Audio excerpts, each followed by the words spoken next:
Welcome to my guide for Eldora. Me and my community have been racing 3 different time slots for SRX this season. They're on your screen now in UTC, and if you're new to this car, then I put these guys together to try and help. I'm certainly no expert, especially on Dirt Oval. I'm really no expert, but hopefully these tips will help if you are new to the car and or Dirt Oval. So hopefully it's good if you are that person. If you are a Dirt Oval person, this isn't for you. You will know way more than I do anyway. So very different to the asphalt tracks at the start of the season, and it's all about throttle control, as you can imagine. My driving style is probably awful to watch, but because there's a lot of sawing on the steering wheel, honestly. But the main thing is where I lift and then where I am trying to put the throttle down, I think. So I'm going to sort of go slow motion into this corner, into turn 1 here. If you lift and turn, you see I'm turning quite early to get it to pitch in, and then I'm just lifting as the car begins to slide, and then I'm managing a little bit of throttle. My throttle pedal is spiking a bit because it's high quality, as you can see, and then just adjusting the steering wheel to maintain this sort of angle. Maybe more angle is better if you can hold it. This is sort of what's comfortable for me, so I do this. And as you can see, I run a kind of high line.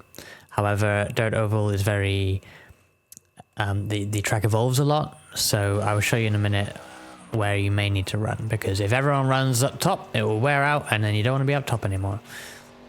I probably could be close to the ball as well, but I'm a bit scared. Again, lifting and turning to pitch it in, and then just managing the throttle. A bit more angle on it that time, but then I kind of come down the track instead of keeping a high line. But I'm not really good at ripping the fence. But I can get it around in one piece. I'm sort of migrating to a sort of middle line there, mainly because I'm too scared to run it in the wall without sliding up into it.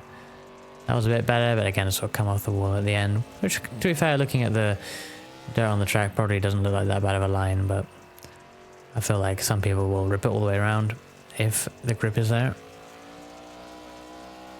So just lift, pitch it in, maintain the throttle. See, that was a bit, I kind of didn't get it turned in well enough there. So I'm sort of patient, it's sliding up the track, and then I end up with a lot of angle, which I have to counter steer out of, so it gets a bit messy. But I'm just trying to manage it the best I can each time. None of these laps are perfect by any means. But the way these SRX races go on Dirt Oval is that most people are not perfect. So if you can just get it around the track like that, you're in a good spot. And obviously then try and avoid the spinning people, because there will be some, I'm sure.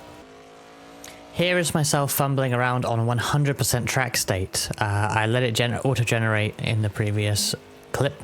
Not even sure what percentage it was. But as you can see, there's lots of dark patches now where the track has worn away. And I'll pause it here because this shows you where you can try and find the grip. You see the top line is worn out, the bottom line is actually worn out. I think you can run that at Eldora.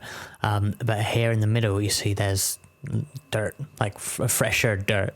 So you kind of want to be on that if you can. Obviously, if people are there and you're trying to pass them, you're going to have to go onto the slick parts. But yes, these worn out parts are quite slippery. As you can see, I'm struggling a lot more. It might not get this bad, but you'll find if you run more than one race over the week, it generates at different levels. Let's see, I messed that one up completely. It generates at different levels, so sometimes you can start with a quite worn track. Very rarely will you have a completely fresh track. So, and then of course, over the course of the race, even though SRX races are pretty short, so are generally Dirt Oval races altogether. So the track does evolve over that period. So this is the extreme, but yeah, bear in mind everything's going to be a lot slipperier when it's like this. Hopefully this has helped a little bit. Again, I'm not really a Dirt Oval guy, but if you have any questions, pop in the comments below, and hopefully see what some of our community time slots where we will give this a go and see what happens. Catch you on track.